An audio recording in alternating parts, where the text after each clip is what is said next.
You are watching Supporting and Improving Quality of Life by Arkansas Support Network's Behavioral Health Department. In our last video, we began learning about behavior and how people use their behavior to communicate their emotions. In this video, we're going to talk about quality of life. Quality of life refers to a person's overall enjoyment of their life and their general well-being. In order to help people feel joy and fulfillment, we must first understand the things that impact our quality of life. The 21 quality of life areas we'll discuss in this video were established by CQL, the Council on Quality and Leadership. It's important that we consider each area, ask questions, and plan supports that will improve quality of life. Number 1, people are safe. Feeling safe and free from danger concerns all of us and applies to our home, school, workplace, neighborhood, and community. Threats to personal safety can come from a variety of sources, including our physical surroundings, other people, or a lack of support. Number 2, people are free from abuse and neglect. Children should not be subjected to abuse, neglect, mistreatment, and/or exploitation of any kind, including fear of physical or mental harm. Number 3, people have the best possible health. Everyone, even a child, has a personal definition for best possible health. Whatever our personal definitions might be, feeling healthy helps us to achieve other goals in our life. Number 4, people experience continuity and security. Change is a part of our lives. The amount and type of change that we experience can contribute to happiness or unhappiness. Children and their families cannot always control change, but children should be included to the greatest extent possible in decisions that impact their lives. Number 5, people exercise their rights. People with disabilities have the same rights as everybody else and should be able to make decisions and have freedoms even if they have a guardian. Some children may need continued help with decision making as they transition into adulthood. It's important that children have choices and practice decision making with the support of others. Number 6, people are respected. Respect shows that we believe someone is a valued person. Everything we do and say to people makes a statement about how we see them. Interactions that promote respect do not draw unnecessary attention to a child's inability or difference. Number 7, people are treated fairly. People with disabilities have the right to be treated the same as anybody else. The way that we're treated by others impacts our overall well-being. Number 8, people access their environments. Our environment includes the place where we live, go to school, work, and spend time. And having full access to these environments can enhance our experiences and activities. Children increase their use of their environments when they have opportunities for a variety of experiences, when they learn about ways to control their environment, and when they have the support that they need. Number 9, people live in integrated environments. Living in a community helps us become part of the world around us, and it keeps us from feeling isolated or separate. When we have access to and are a part of our communities, we have increased opportunities to participate in a variety of activities and experiences. Being a part of a community connects us to others as well. Number 10, people interact with other members of the community. Interacting with others provides children with important opportunities to enhance their social networks and establish meaningful relationships with members of the community.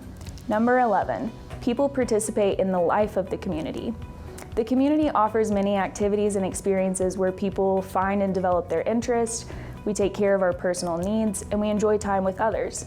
It's important that children are supported to take part in the life of their community. Number 12, people are connected to natural support networks. Connection to a natural support network of family and very close friends provides a sense of security and a safety net for children. It's important that children have relationships outside of service providers or people who are paid supporters. Number 13, people have friends. Friends provide us emotional support and enjoyment. Friendships are mutual. They're based on a two-way relationship between people who spend time with each other. While casual relationships with community members and relationships with paid staff are important, these do not replace our need for friendships. Number 14, people have intimate relationships. Intimate relationships mean that people are committed to one another, they trust each other, and they believe that they'll not be rejected by the other person. Children need to have people in their lives to rely on for emotional support and guidance as they develop and grow. Intimacy for children is a close, secure, dependable relationship, typically with family. Number 15, people decide when to share personal information. Children and their families should decide who participates in meetings where personal information is discussed. It's important that children feel respected and that their personal information is not shared with those who do not have permission to access it. Number 16, people perform different social roles. Most children play a number of different roles depending on the time, place, and circumstance. For example, during the day, their primary role might be as a student. At home, roles change to son, daughter, sibling, or friend. At other times, we play additional roles such as artist, team member, a member of a religious community, neighbor, or club member. The opportunity to play these roles enriches children's lives and the lives of others and gives them an opportunity to contribute to their community. Number 17, people choose where and with whom they live. Home is a place where we find comfort, support, pleasure, and privacy. Therefore, we all cherish our ability to choose for ourselves where and with whom we live. The family, parents, or legal guardians make decisions about where and with whom to live. The child should be involved in the decision-making process to the greatest degree possible. Number 18, people choose developmental, academic, and/or vocational goals. Developmental, academic, and vocational activities are how children learn, grow, and explore life during their formative years. All activities should support helping that child make the most of their abilities through a variety of learning activities, supports, and experiences. Number 19, people choose services.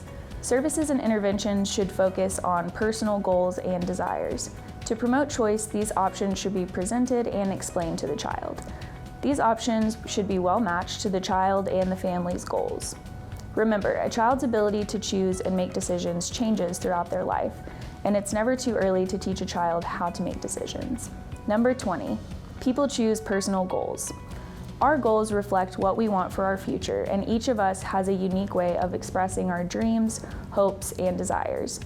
It's important that we ask children what's important to them and what they would like to accomplish. This helps us find activities that align with what the child wants or needs. And number 21, people realize personal goals. Setting goals is important, but achieving goals gives children a sense of accomplishment and enhances our quality of life. Feeling success is a motivator for continuing to work towards our goals. When we're able to look at someone's life through these 21 areas, we can begin to understand where additional support is needed and develop plans to support that outcome. If someone's behavior is communicating that they're unhappy and you're having trouble understanding why, look at these 21 quality of life areas and explore what may be missing. This video series is brought to you by Arkansas Support Network's Behavioral Health Department. My name is Lindsay Parker, a licensed social worker and the Director of Behavioral Health at Arkansas Support Network. We hope this video series has brought information and awareness on how to support someone's behavioral health and overall well-being. We hope this presentation has been helpful to you, and if you need more information, please feel free to contact us.